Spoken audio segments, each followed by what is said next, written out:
టీ24 న్యూస్కి స్వాగతం. వర్ధన్నపేట మున్సిపాలిటీ ఎన్నికల్లో వర్ధన్నపేట ఎమ్మెల్యే కేఆర్ నాగరాజు బలపరిచిన 7వ వార్డు కాంగ్రెస్ పార్టీ కౌన్సిలర్ అభ్యర్థి శ్రీలత శుక్రవారం మీడియాతో మాట్లాడుతూ వర్ధన్నపేట మున్సిపాలిటీ ఎన్నికల్లో 7వ వార్డులోని ప్రజలు కాంగ్రెస్ పార్టీ చేతి గుర్తుపై ఓటు వేసి గెలిపించాలని, వర్ధన్నపేట గడ్డపై కాంగ్రెస్ పార్టీ అభ్యర్థులు విజయం సాధిస్తారని ధీమా వ్యక్తం చేశారు.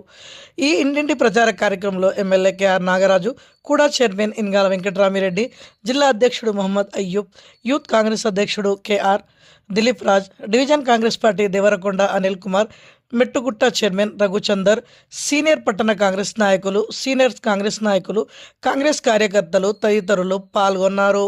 ఈరోజు వర్ధన్నపేట గౌరవ శాసనసభ్యులు కేఆర్ నాగరాజ్ సార్ గారికి, రాష్ట్ర ముఖ్యమంత్రి రేవంత్ రెడ్డి గారికి, మా ఇన్ఛార్జ్ మినిస్టర్ అయినటువంటి వెంకటరెడ్డి శ్రీనివాస్ రెడ్డి గారికి, అదేవిధంగా కాంగ్రెస్ పార్టీ బలపరిచినటువంటి అభ్యర్థి శ్రీలతక్క గారికి నా హృదయపూర్వక నమస్కారములు.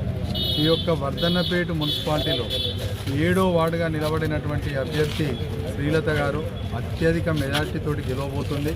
ఎందుకంటే తెలంగాణలో కాంగ్రెస్ ప్రభుత్వం ఏర్పడిన తర్వాత, తెలంగాణలో ముఖ్యమంత్రి రేవంత్ రెడ్డిగా ప్రమాణ స్వీకారం చేసిన తర్వాత బడుగు బలహీన వర్గాలకు, వెనుకబడిన తరగతి వాళ్లకు, హరిజన గిరిజనులకు అనేక అభివృద్ధి పనులు కాంగ్రెస్ ప్రభుత్వం చేసింది.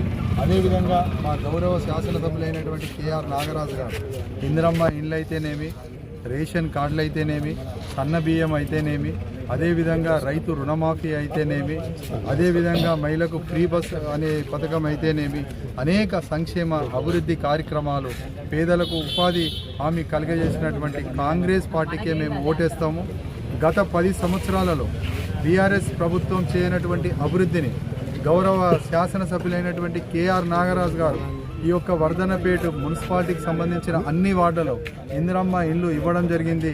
కొన్ని బేస్మెంట్ లెవెల్, మరికొన్ని ఓడల లెవెల్, మరికొన్ని స్లాబ్ లెవెల్ చేయడం జరిగింది. కాబట్టి ప్రజలు చాలా సంతోషంగా ఉన్నారు. వర్ధన్నపేట మున్సిపాలిటీ కూడా కాంగ్రెస్ జెండా ఎగరవేయబోతుంది. అదేవిధంగా 7వ వార్డులో కూడా శ్రీలతక్క కాంగ్రెస్ పార్టీ బలపరిచినటువంటి అభ్యర్థి అత్యధిక మెజార్టీతోటి గెలవబోతుంది. ప్రజలందరూ కూడా కాంగ్రెస్ వైపే చూస్తున్నారు. ప్రజలందరూ కూడా కాంగ్రెస్నే దీవిస్తున్నారు, ఆశీర్వదిస్తున్నారు. కాబట్టి ఈ శ్రీలతక్కను ప్రజలు 7వ వార్డే కాకుండా 12 వార్డులలో కూడా కాంగ్రెస్ పార్టీ అభ్యర్థులను గెలిపించి ఇక్కడ అత్యధిక మెజార్టీతోటి జెండా ఎగురవేయాలని చెప్పేసి ఈ యొక్క వర్ధన్నపేట మున్సిపాలిటీ ప్రజలందరినీ శిరస్సు వంచి చేతులెత్తి నమస్కరించుకుంటూ కోరుకుంటున్నాను. జై కాంగ్రెస్, థ్యాంక్ యూ, జై నాగరాజ్. వర్ధన్నపేట నియోజకవర్గ మున్సిపాలిటీ ప్రజలందరూ 12 వార్డులలో కాంగ్రెస్ పార్టీ బలపరిచినటువంటి అభ్యర్థుల అస్సం గుర్తుపై ఓటేసి, చేతి గుర్తుపై ఓటేసి భారీ మెజార్టీతోటి గెలిపించవలసిందిగా చేతులెత్తి శిరస్సు వంచి వారందరికీ నమస్కరిస్తున్నాను.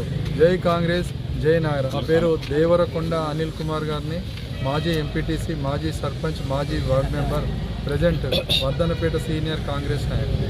గత బీఆర్ఎస్ గవర్నమెంట్లో మనకి ఎలాంటి అభివృద్ధి పనులు జరగలేదు. ఇప్పుడు మన అధికార పార్టీ, మన ఎమ్మెల్యే గారి సహాయ సహకారంతో మనకి ఇందిరమ్మ ఇల్లులైనా కానీ, పెన్షన్లైనా కానీ, ఏదైనా కానీ మనకి దగ్గరుండి చేయించే బాధ్యత మనది. కాబట్టి మీరందరూ కూడా దయచేసి నాకు ఓటు వేసి గెలిపించి, చేతి గుర్తుకి ఓటేసి గెలిపించగలరని